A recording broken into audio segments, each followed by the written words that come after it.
same thing. And it does mean it should be a Rubik support. So no funky double steals, Ags, at least not until later on. But hopefully we're gonna see it anyways. Yeah, I hope so too. It's just so funny, like, Johan is officially not a game anymore. So just what some of these players, I mean, the matchup that I was most excited to be able to watch was the stand-in here for Team Spirit, Roger, who is a notorious Chen and Enchantress player back in that old Virtus Pro. He carried them in the very first tournament with Chen. Yeah, Chen was not contested at all. The first thing that came to my mind after reading the patch was like, all right, Chen, like this is going to be a good Chen patch, but maybe the teams tried it out and it doesn't seem as strong. Again, first game, so kind of hard to judge. We're going to see Team Spirit on Radiant. They will have, I believe, Queen of Pain on the mid lane. No, it's going to be Queen of Pain on the safe lane. Because no matter what you put against Invoker on the mid lane, Invoker still does well, whether you're playing against Ember or Queen of Pain. All right, right bit up. Man stack, and Skeeter immediately on the retreat as he sees far too many Team Spirit heroes. And this is kind of like what I feel like love the build is the meta right now. Oh, maxed out javelins. Yeah, this is Pango 2 years ago. Utoro's got some good ideas when it comes to the patch. I feel like this is what you do with Bounty Ruins right now. It's too hard to secure. Like Triangle, you know, you have one person up there, no problem. But now that the Bounty Rune is in the more open jungle areas, I feel like you just got to stack, you know? I don't think you can do some sort of like, you know, only have 2 or 3 heroes protecting a rune sort of thing. Yeah, I agree with that. So there's very limited amount of tower damage on Tundra. That's like, I don't think this game will be like so fast, especially if Tundra like wants to win. Miposhka in a bit of a trouble. Another stun will be available. Gets Bounty Rune at least, but it's not looking too hot for him, especially with these Shadow Poisons raining in. Almost all of them landed. That last one not quite enough to be able to get to 5 ticks, so the 4 isn't going to be quite enough. Saksa throws out the Acorn, but the it's extra still not armor enough. from the Tier 2 tower. What makes the difference? And they are going to be able to get some good damage onto Utoro, though, as well. Look at this. Body blocking 33, trying to stay in front of him, keep him out of the tower range as long as possible. Yeah, oh, yeah. Keep it up. And one more stack. Tries to go for the dodge. He dodged it. Shadow Poison, he activated it and slight dodged the Shadow Poison activation. Yeah, this is why, you know, these guys, they won PI pretty much. Great stuff. He had a couple of stick charges and he also had a Fairy Fire, but didn't even flinch, like did not want to use it. Yeah. Confidence, huh? Yeah, absolute confidence. So we're going to see Roger and Collapse playing together. It'll be interesting to see how Roger kind of slots into this lineup. But Collapse playing Centaur, again, like you were saying earlier, just kind of feels normal. Snake King, who's now going to be playing the 5 position, playing a hero that he definitely played a fair amount of before in the 4 position, the Shadow Demon pickup with the Chaos Knight. So maybe we're going to see a little bit of illusion on illusion action there. I'm just trying to cheese that, but... Yeah, pretty standard stuff, I would say.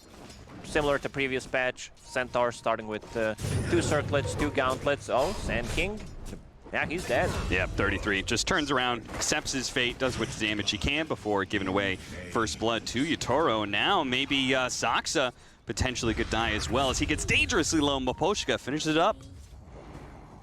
Okay. Oh, really good start for Team Spirit. Like, definitely what you don't expect most of the time. Like, your safe lane loses. They're more focused on the farm. But this time around, Team Spirit, they're getting kills early on. 2 minutes, 2 kills.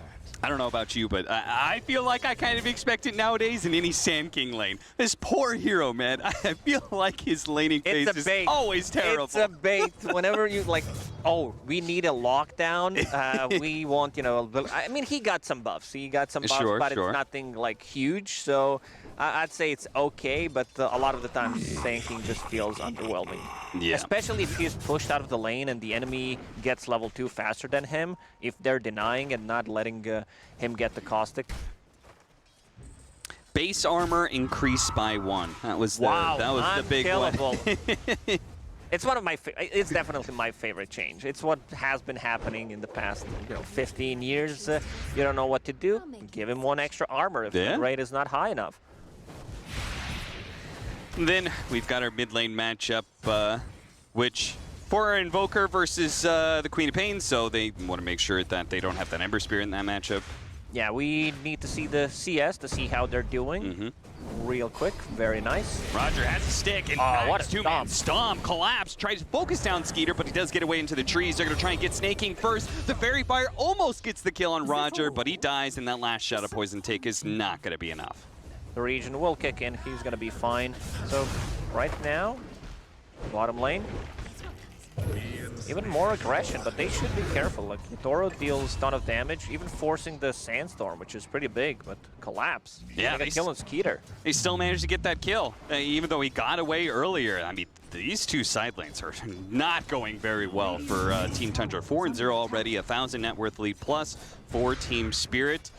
Nothing to be too surprised about, considering they're the TI winners. They've only lost a series against Tundra with the best-of-5 finals, and then Hellraisers managed to beat them once in the regionals. But you know, other than that, it seems like whenever Team Spirit, you know, really tries to get serious, they are still a very fearsome force. They really are. 33, nice two-man stun. There is a sentry available. Ooh, nice little combos there. The Costa Finale doing quite a bit as well. And a little bit of extra base armor might have just saved 33's life. You think that was it? The extra maybe it one builds armor? up. It builds up over time, you know. All right. Well, looks like they were able to get the kill on Mapochka, the first kill of the game for Tundra, though. I mean, oh,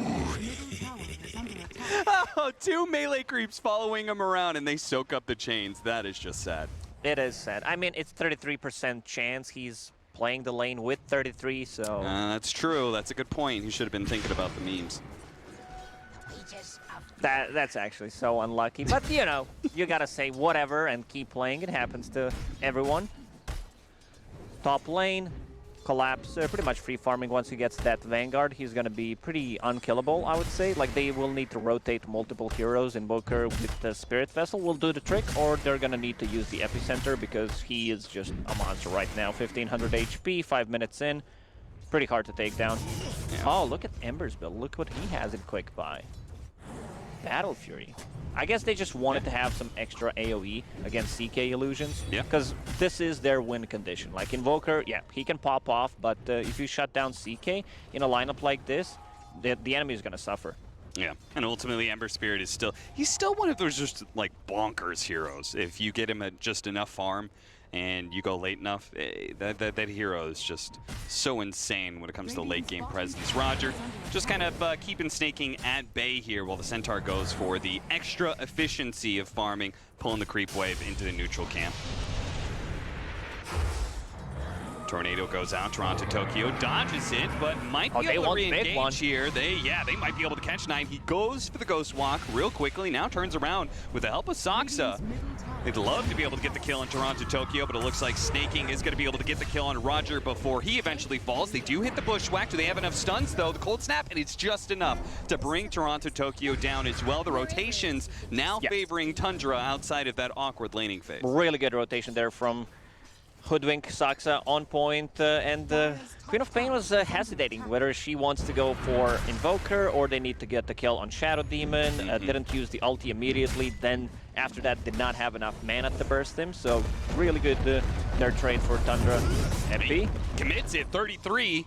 Realizing that Yutoro doesn't actually have the mana to be able to support this, commits for the kill. Might be able to catch it, but Toronto Tokyo revives, goes up. He's got the Burrow Strike in. One more hit maybe, but no, Yutoro survives. All saved by Toronto Tokyo. 2 boots of... Did I see that correctly? Can you click on Sanking? No way. He didn't double buy boots, did he? Oh, I saw two boots. I saw 2 boots. Noticed it. Sold. I mean, he is a Scorpion, so he needs 1 pair for each set of legs. That's true. That's true. He also has a pair of Null Talismans, which that is something that Collapse has certainly been a big fan of. I would almost say abuser of the new Null Talismans and Bracers. Looking through his pub history, man, he's just buying 2 or 3 of them every single game. Yeah, for Centaur, I don't know if he's gonna upgrade it. Like, I think this is one of the weirdest upgrades that we get. At 25-minute mark, it just doubles everything we got. So it's really good. It's one of the reasons why we might see more early endings, I would say. Especially since there's a 15-minute shard, 25-minute bracers, nulls, and raid bans doubles the effect of them. Yeah, bigger and bigger early power spikes coming into the game. We should see a bit. Power spike, that's the word we have not been using in a while. Start off 9, Tornado into EMP with the stun from Skeeter. Now Collapse is just shy of the mana to be able to get a Stampede out. He's almost there. He could pop it now if he wants to, but it's too much. It's too much, and probably for the best he doesn't waste it. Yeah, there was no rotation whatsoever, so they needed to play this safe. Still on top of the CS chart, 60 CS, 8 denies on Collapse. Yeah, Centaur has just always been an absolute monster when it comes to CSing in the offlane, and that has certainly not changed. Roger gonna have to take a trip back to base there. Dire's top tower is under attack. Maybe he sticks around. He had a lot of magic wand charges. Stacks up the easy camp for Toronto, Tokyo. Both the supports are kind of hovering in the neighborhood. Perhaps taking a look at 9 and seeing if they can get a pick there. Now this should be the tower for Team Spirit. There's no rotation whatsoever from Tundra, and their safe lane tower on bottom is full HP pretty much. Yeah, Ember Spirit's still chilling out there. I think that is one of the advantages of Ember Spirit's safe lane, right? He's one of the few heroes that can just kind of camp there. Yeah, especially now it's easier because his damage on creep waves got buffed, so he can easily shove up the creep waves, and also he has this ability to come back with the Remnant. Very hard to kill as well. Not as tanky as he was before, because right now he reduces 70% of the magical damage instead of 100. I find that change really interesting because there's going to be some instances where you actually would prefer that as the Ember Spirit, right? I think probably doesn't matter too much for safe lane, but 1v1 mid matchups, right? There are times where you'll be able to keep your flame guard up. Yes. We're going to see Miposhka and Roger try and focus down staking. It'll be a pretty easy kill for them as 9 and Sox have already retreated away. Free pick, cost them a stampede, nothing major. Just a quick in and out, they got a kill. Sanking, they need a Blink Dagger on him. Like, they can, 10 minutes in, they can play, you know, a bit, they can smoke, they can grab a kill, but it's going to be much easier once 33 gets it. And double null, I mean, these items are so good. Once he gets the Blink Dagger, should be a smoke time for Tundra. Try to get a big kill, probably on Ember Spirit or Queen of Pain. And there's going to be another big timing for them, Spirit Vessel. So, like, they can deal with this Centaur, who's super farmed. He's very tanky, but once the Spirit Vessel is online, he's not going to feel as tanky anymore. Sand King, I guess, is one of the, we're talking about, well, we heard Kyle use that line about how some carry told him that it's, it doesn't he made that slow. up. Yeah, he stole that directly from me. That's why he turned around and said something, because I said that in the room with him when we were having lunch, and he literally just took that and used it on the panel. What the hell, Kyle? He's not wrong, you know. He said carry player. Throughout your Dota career, you played a carry. Yeah, I talked to a player. Yeah, okay. No, I talked to a player. He didn't say pro player. He said I talked to a player. But yeah, I mean, I guess Sand King, he just sandstorms. He doesn't care what offensive threats there is. Once again, Snaking going to be dying here. Snaking seems to be adapting to the 5 position role pretty well. He's playing pretty sacrificial. Oh, yeah. Just running into all of these ganks, saying, yeah, don't worry, guys. You check the scoreboard. If you have more than 3 deaths, you're doing a very good job at the position 5. The more deaths you have, the better you are at the role. Oh, nice grab there from Soxa. 33, though, actually choosing not to go for the kill on Roger. Instead, sets up on Miposhka, but the counterplay from the Stampede allows them to easily get out of range of that epicenter. A bit of a miscommunication there again. They did not want to go for the same target, but now you need to be very careful. Rubik, this is the spell that he wants to steal in the team fight. So having a stun on Rubik, always going to be good. Yeah. It's so weird that he like, you get Vanguard and then you go back and complete one of the bracers. Yeah, and then maybe he's going to complete the other one sometime. He's still holding on to it. We'll see, but Blink Dagger up next. He will not have a slot for the second one. That's true. That's the problem. True. Maybe at 25 minutes he sells his wand and rebuys a bracer. Or if you get a Van Brace, then 2 bracers are combined inside the Van Brace. Maybe that's the thing that we need to look into. Spirit Vessel will be done on 9. Armlet done on CK. So I'd say Tundra, if they want to fight, I don't think their lineup is going to get any stronger. I feel Spirit's lineup's just better scaling right now, and they're knocking on the tier 1 tower. Collapse. He's super tanky. Battle Fury done on Ember. Maybe 4,000 net we're down, but this is a good opportunity for them to be able to change that number with this fresh Blink Dagger and a attempt here from Team Spirit to poke at the mid tower, but they're really just doing it behind the Centaur with the retaliate damage, doing most of the work. They're gonna lead off here.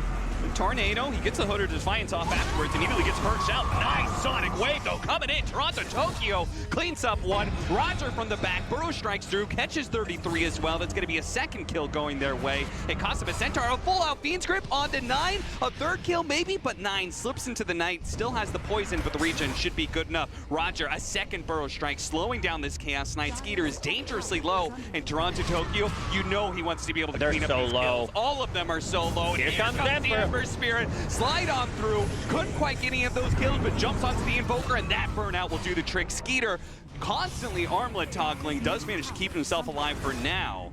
And it looks like Snaking with the revive will make sure that Team Spirit's aggression is slowed down. Roger!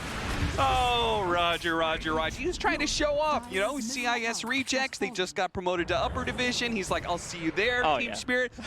Look at these plays, man. I'm going to go kill these guys. He placed the ward. I'm not sure if that's going to get devorded, but a bit too deep. I'd say great execution from Team Spirit. Collapse was so close to using his Stampede. Might get him out of the trouble. Coach likes 2 supports from Spirit. This is pretty greedy, but he survives. That was a close call. He's trying to stay on the map just purely through armlet toggling, which is a bold move, but that's it's gonna take a while. Right? All right, let's try to say when he's gonna be full HP if he does not want to go back to base. I'd say 16:07. Okay, I was gonna say somewhere around there. I was 16:15. I think is probably pretty good, but. Toro might get caught here. Stun 1 into the Bushwhack. They have the epicenter on top of all that, and it will be enough. Utoro falls. A well-executed gank by Tundra, something they desperately needed as they were 4K down before that mid-push. Now 6K, but fortunately with that kill, things will even out just a tad bit. But they really got to keep this momentum going. They got to get some more picks off the Sand Kings, otherwise what was the point of the hero? Yeah, pretty much. This is what their lineup is really good at. I think they're going to be super strong in the next, 10 minutes. They need to enable the CK. Sand King needs to be very active, even though it's a 5K gold lead for Team Spirit. Like Tundra, they need to do stuff right now. This is a BO1. This is not a BO3, so their lineup is on timer in this game, so they need to make stuff happen. Use the smokes that you got to try to take control of the area. Go for Roche. Like their Roche taking lineup, the potential is really not there. It's gonna be much slower than compared to Team Spirit's.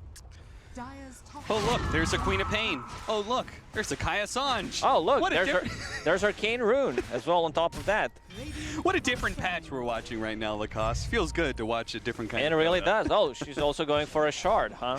And she can buy straight away 16 minutes in. The problem is she does not have enough gold. So she'll probably get it around 20 minutes, huh? 11-8, 5,000 net worth lead for Team Spirit, and they are currently smoked up. Stampede, managed to hit that nice stomp there. The Bushwhack, clean whip, 33. Burrow strikes through, but on the other side, there's Toronto Tokyo, slowing him down. Support will help him out, get that kill.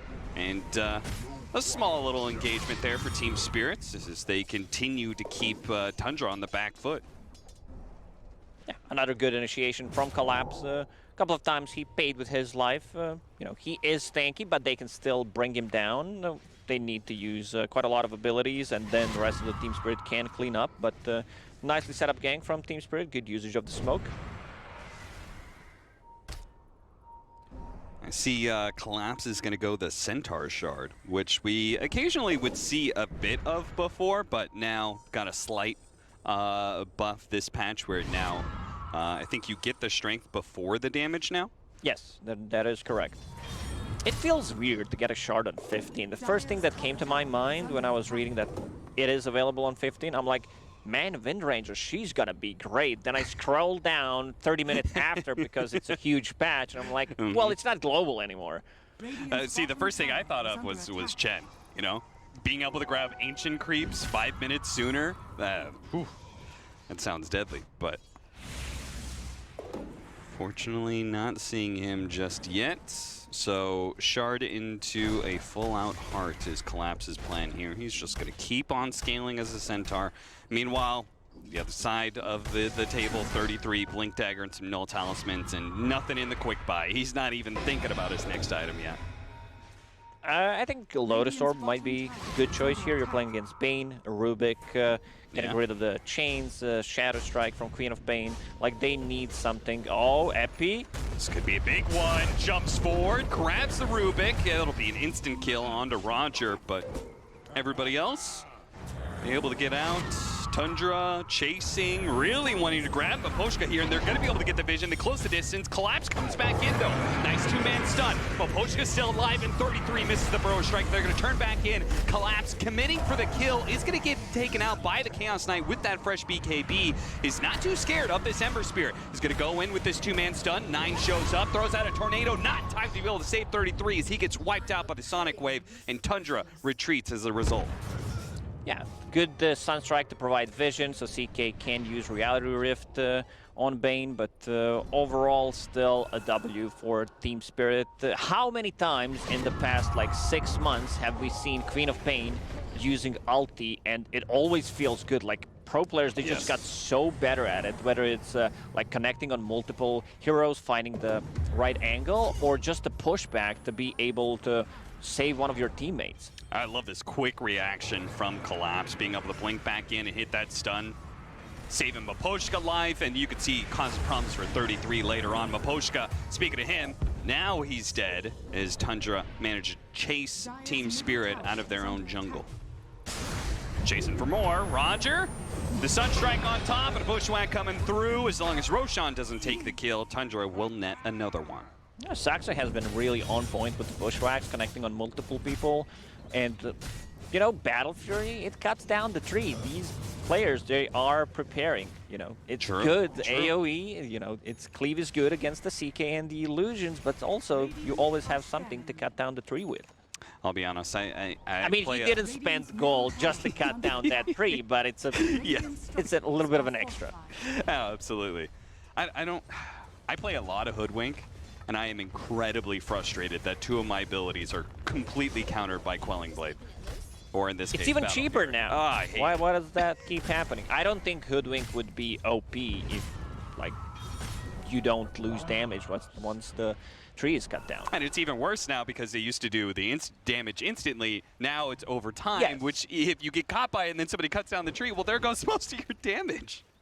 And it ruins your combo. Good luck using ulti on target that is not stunned. Dire's top tower is under attack. But Saxa is making it look very good in this game.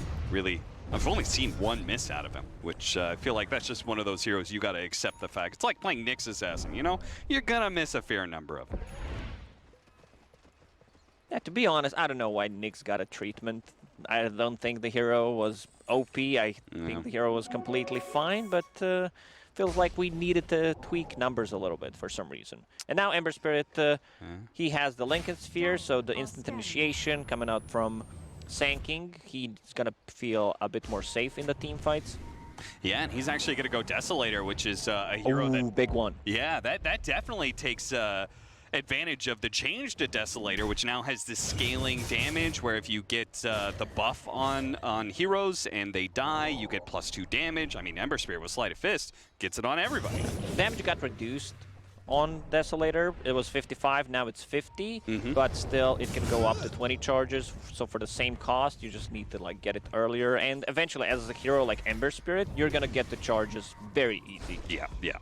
I mean, this is a hero that usually has some of the highest kill participation in the game, so that'll be definitely a big bonus to this carry Ember Spirit, as he's still topping out the board, though Skeeter is keeping in reach of him, 12,000 net worth, and they're going to try get a nice initiation here. They're going to go for the Centaur, not the back line. Maybe they didn't see him, but the Centaur is going to get blown up damn near instantly. maybe Tundra can finally take this mid tower. It's been 23 minutes, and they're going to jump into the back line. Oh, there goes Maposhka, already gone. 3 heroes alive for Team Spirit, and probably not feeling too hot about defending this tower anymore. Tornado catches Utoro, does have the link. It's almost broken in time for the Burrow Strike, but he already slipped away into the 933. Slowed down by Toronto Tokyo. You could see Team Spirit, that confidence that won them a TI, even as 3, they're still willing to skirmish it out. Yeah, Team Spirit is always good at these kind of things where even though they lose a hero or 2, like you might see them keeping a fight. It's like they pause the game, they do the math, you know, like, we are at 2 times 4, we can do this amount of damage in this short period of time. But yeah, they have a very good understanding of like when they can fight and where they can fight. You're saying Utoro has some sort of anime-esque power to be able to freeze time? Pretty much, yeah. Snaking. Do you think he's enjoying his time as 5 position? Not really. It also comes down to, you know, what heroes are you going to play from 5 when you switch from 4 to 5? Yeah. So you're playing Shadow Demon, you're playing 4, but you're not going to have farm. I mean, it takes time to adjust to new role because it's pretty different what 4 and 5 brings, and also like your positioning, especially if you like don't have Ether Lance, if you don't have a Blink Dagger, so you need to be like standing further away from a team fight. Yeah, the nature of 4 position can be very greedy, whereas 5 is naturally sacrificial. Oh, that is not true. You're saying that position 4 players are greedy? A little bit. A little bit. Of course, Do you take offense to this? Of course they are. Yeah, I like to play some 4, you know. We do take out a lot of farm on the map, but... I feel like 4s are just... Are mid players who couldn't crack it at the mid lane dynamics, you know? Yeah, I think you explained it well. Dire's structures are fortified. This Blink Dagger pickup on CK is allowing them to like close the gap, and he can play with Sanctum much easier. Yeah. Now straight into Roche Pit. Yeah, and this Chaos Knight is getting really strong. Look at that. We talked about this right before the game. We both agreed Orchid is just a powerful item right now. We're going to see it on a lot of different heroes. It looks like he has that idea of getting a Blink Orchid for himself. They're going to be able to take this early... well, it's, I guess, 25 minutes, not that early of a Roshan. Still a pickup for Skeeter, and it feels like their scale is getting kind of dangerous here, Lacoste, between the Invoker giving over that Alacrity and a Chaos Knight that's just... Yeah, I might have underestimated the execution from Tundra, the way that like they were executing the fight, multiple man burrow strikes, they were able to take out the Centaur. Because like you can also feel that Collapse thinks that I can't die. And they managed to kill him like 3 times in a row. Now he has Lotus Orb, disassembled his Vanguard, going into Heart and Overwhelming Blink. Lotus Orb will protect him. Like if he pre-casted, there's no way they go on him. But they have no other saves. Like they have Nightmare, which he needs to be close to use it. They have Pushback from Queen of Pain, but these are like not real saves. Yeah. But to your credit, I mean, it seems like Team Spirit still feel very confident about them going late game. I mean, they've just been... They didn't really act with, like, an imperative of, like, okay, we have to take a bunch of towers. They seem very comfortable with farming, and I think this is a potential game that could go on quite late. Yeah, I agree, because both of them... Oh, Ephey, but nice the Lotus grab, Orb... But there is going to be a... Lotus Orb just says no. Yeah. We need to stop. To go back to your point about no tower damage on both of these teams, we might be here for a while. Also, Team Spirit, they're not afraid to play into Tundra because they know if we kill CK once, he used ulti, he used BKB, we really don't care too much about him respawning with no BKB and no ulti. Yeah. Scythe pickup for the Invoker. He's been silently farming, and he also participates in the fight globally, of course, but that second item, Hand of Midas, allow him to get some extra gold, and now they have more control. What do you think about the... Yeah, you could see instantly. 33's like, Lotus Orb, I don't really want to... It was Lotus Orb, but it was also a stolen disruption, I believe, from Rubik. Yeah. Pull back in, Centaur, collapse, once again, potentially in trouble here. Skeeter pops a BKB, but it was still not enough to be able to finish the job. Now, though, a Fiend's Grip is going to grab him during his BKB. Somebody's got to bail him out here. 33 goes for the kill on Yatoro. Doesn't quite hit that. Roger steals the Burrow Strike, turns it back around on the two of them. Meanwhile, on the side, 9 is fighting it out with the Queen of Pain a little bit, but Quap just blinks away. She did her job. She distracted the back line while they executed the carry. Yeah, good two-man stun again from Roger, and they're not done. Collapse getting a double kill. And this is what I said, like, if they manage to take down CK once, CK is not going to feel comfortable coming into a fight with no BKB. Yeah. No, he's certainly not. And, they smoke. This is a smoke to run. This is just, give us extra speed. We need to run away. Yeah, they're chasing. Team Spirit have already routed them. They're not going to be able to head back to their base so easily. Tundra are going to be allowed to stay out on the map, but they might walk into the scale. Oh, no. It was a good smoke because there was a vision from Team Spirit that potentially could have scouted all 3 of them. The scan got them. They know they're here. They know they haven't returned back to base, and all of Team Spirit is collapsing on this area. Quite literally, as Collapse himself is going to show up soon. They've already started off with a Nightmare. Skeeter's going to fight this, though. He popped his ultimate. Again, a Burrow Strike comes out from Roger. Again, just enough. No, Collapse this time does get executed. Roger gets swiped away by Skeeter like a fly. He gets buzzed out, and they are going to be able to get the Bushwhack in to be able to catch Maposhka, pull him in as a 3-man now for Tundra, striking back big time against Team Spirit, breaking the Lincolns, hitting him with the Hoodwink. They are going to be able to sharpshoot him down with the Bushwhack at the end. Perfect ultra kill for Skeeter. Where's the finishing rampage onto Toronto Tokyo? Blinks away. 33 keeping pace, spotting him. Lincoln or Yule Scepter into the Bushwhack. There we go. There it is for Skeeter. Tundra. I don't know how they set that up so well, but goddamn. First game of the tournament, Rampage for Skeeter, not too bad. I mean, they have enough control right now for all the elusive heroes for both Queen of Pain and Ember Spirit because there is a silence. There's Orchid on CK and also Hex on Invoker. Like, this looked pretty bad, but the rest of the team managed to connect TPing to Tier 2 tower. It looked good. Like, Roger, he's been really on point with the Burrow Strikes, but CK managed to use his ulti, pops a BKB, and the rest of the team was not there. Like, we talked about how Team Spirit will go into the fight when they're outnumbered. They took a fight 2 versus 5. Yeah, and Tundra is still going at it as they look to be able to chase down some of the stragglers as they start reviving, catching heroes while Team Spirit are still low, and they're going to be able to get Collapse again. A triple kill this time for 9 as Tundra continues to push their advantage now into Tier 2s. And now also a Blink Dagger on Invoker. I think this Blink Dagger on CK gave him a lot of momentum and a lot of pick-off potential because he doesn't necessarily need to come into a fight. You might get stunned. They have multiple instant stuns on side of Team Spirit. So his positioning, like Skeeter, played amazing game. Yeah, no, he absolutely did. And with the Blink Dagger now on 9, their initiation and lockdown is creating quite some problems for Team Spirit. Shard pickup for the Rubik, so he's got a save mechanism. We now have a shard on the Shadow Demon as well as the Chaos Knight. Yeah, it's a cleanse, I believe it's called, so you can dispel things off, and it also heals. It also upgrades the Aghanim Scepter as well. You get extra charges on the Demonic Cleanse. This one was pretty bonkers because it was so underwhelming before, and now they're like, okay, you just get 2 abilities then. Like, oh, well, that's pretty sick. Heal. It's 600 heal. I thought the numbers were lower for some reason. It's actually a decent amount of healing. Yeah, absolutely. I mean, before there was like, when am I going to use it on an ally over being able to use it on an enemy? But now you don't have to make that decision. Why not both?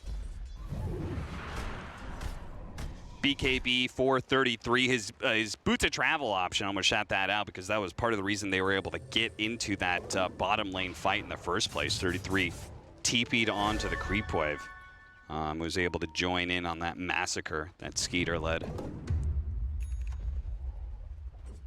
Now, Team Spirit not feeling so odd since they were in such a dominant position at some point in time. There was like, what, 6,000-7,000 net worth lead very early on. They got stopped. Like, Collapse managed to die multiple times in a row when they thought, you know, they cannot kill him, and there were no stolen abilities. Like, Stolen Disruption might have made a difference in some of these fights if they used it on Centaur. I think it would be like huge turning point. But yeah, Rubik. I mean, you can't complain about Roger. He had amazing game with the burrow strikes, multiple man stuns, sanking. He also has a shard for himself.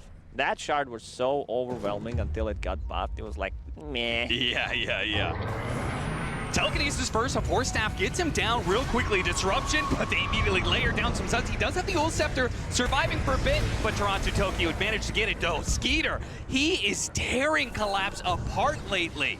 That Centaur is no longer tanky. These illusions get their hands on him, and he just vanishes in an instant. Now they're going to be able to do the same to Maposhka. Roger's probably going to get caught as well. 33 trying to slow down. They got the Orchid on him, and that means the end of Toronto Tokyo's life, and all that's left really is Yutaro as he tries to battle it out. He's turning against them, though. He gets caught up in the Hex, and Burrow struck as well. That is it for him with a buyback of Collapse as well as Toronto Tokyo. This Team Spirit are now really falling apart, Lacoste. Oh, they are. 3 buybacks on their side. They managed to bring down 33. Like, Centaur missed a stun, so it took a little bit more time. But they used everything. Like, they used BKBs to get on top of him, and then they could not take the fight. Like you already mentioned, he has Boots of Travel, so he can easily connect, whether it's on an outpost or connect on the creep wave. Yeah, there we see the missed stun from a Centaur, so he bought a little bit more time with the Yule Scepter. And CK is like not contested. He's super tanky. They need to get like a good jump on him, but the problem is like if they get a good jump, Shadow Demon with 1 disruption could make it a good turnaround play. Yeah, what a beautiful tornado that was. 33 with his buyback manages to help them get that big kill onto the Queen of Pain, which was really massive. And then later on, the Ember Spear. We go back inside the game where Toronto Tokyo has died again. That was a dieback as a reminder, so gone for a minute and a half plus. So plenty of opportunity for Tundra to really start applying that chokehold, start taking some of these outer objectives.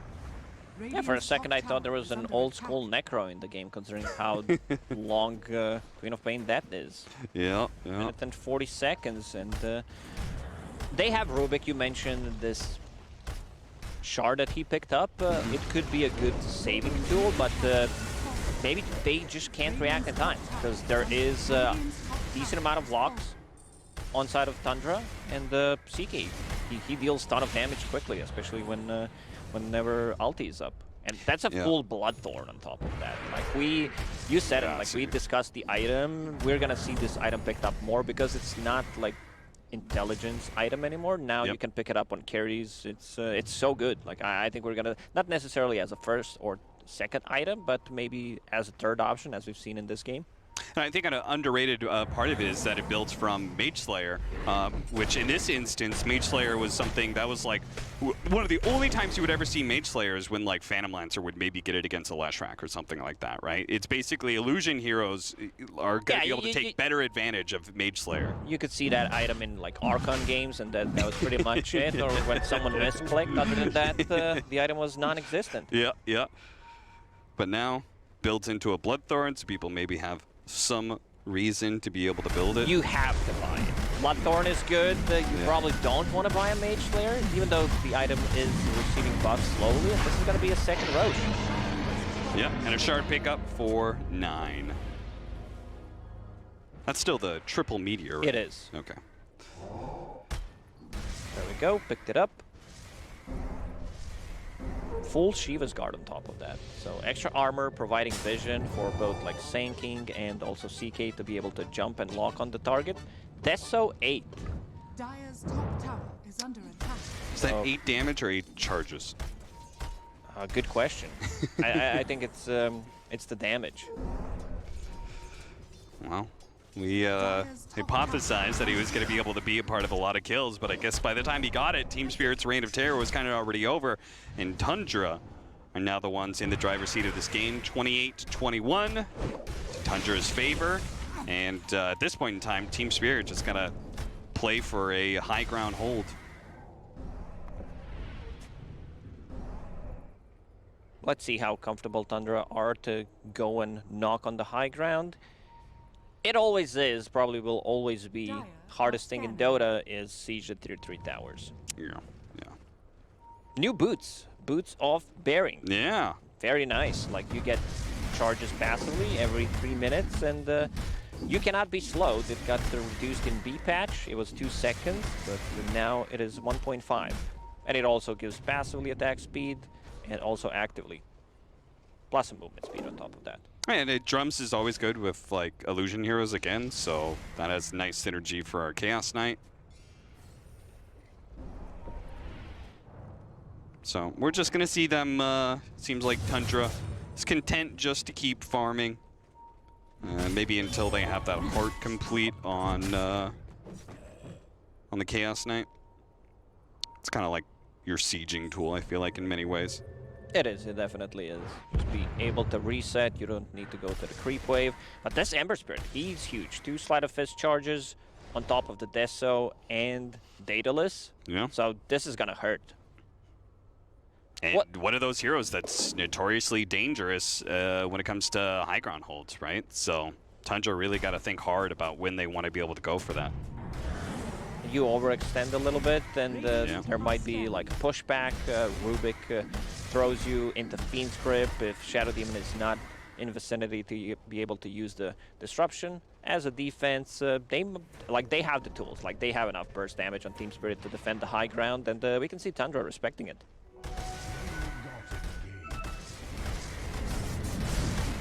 All right, 2 more minutes here with the Aegis. Tries to break the linkage. They do manage to get the Burrow Strike, but there is going to be that telekinesis. That's nice. Man, Bushwhack. Even if he did manage to grab him with the Bushwhack, if he telekinesis afterwards, he just yanks him off of the tree.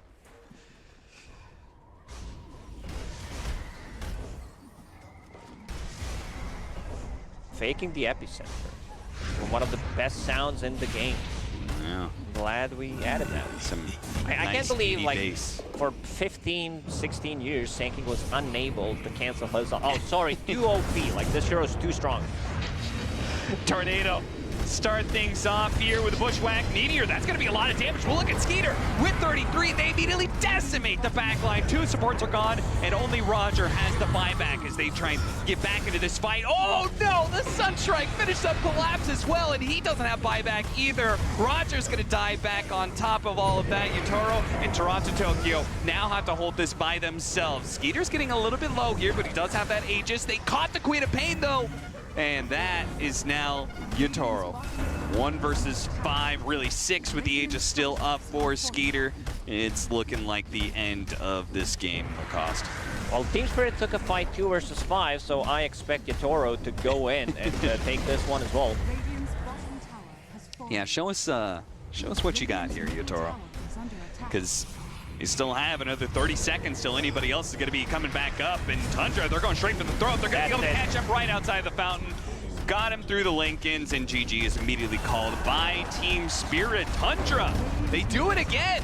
They did it before in the Dota pit in December, where they managed to beat Team Spirit in a best-of-5, 3-1. And here, in the opening of this tournament, they managed to take a nice best-of-1 against the TI winners. Yeah, I'd say they didn't have a really good game first 10 minutes, 12, but after that they realized, you know, we can kill this Centaur multiple times, and they really played well around it. I think 33 had also awesome game, and the Blink dagger pickups on him and also on Skeeter were really on point this game. Like in the previous fight, the last fight, when they managed to go inside the base and lock onto 2 supports was just amazing. Like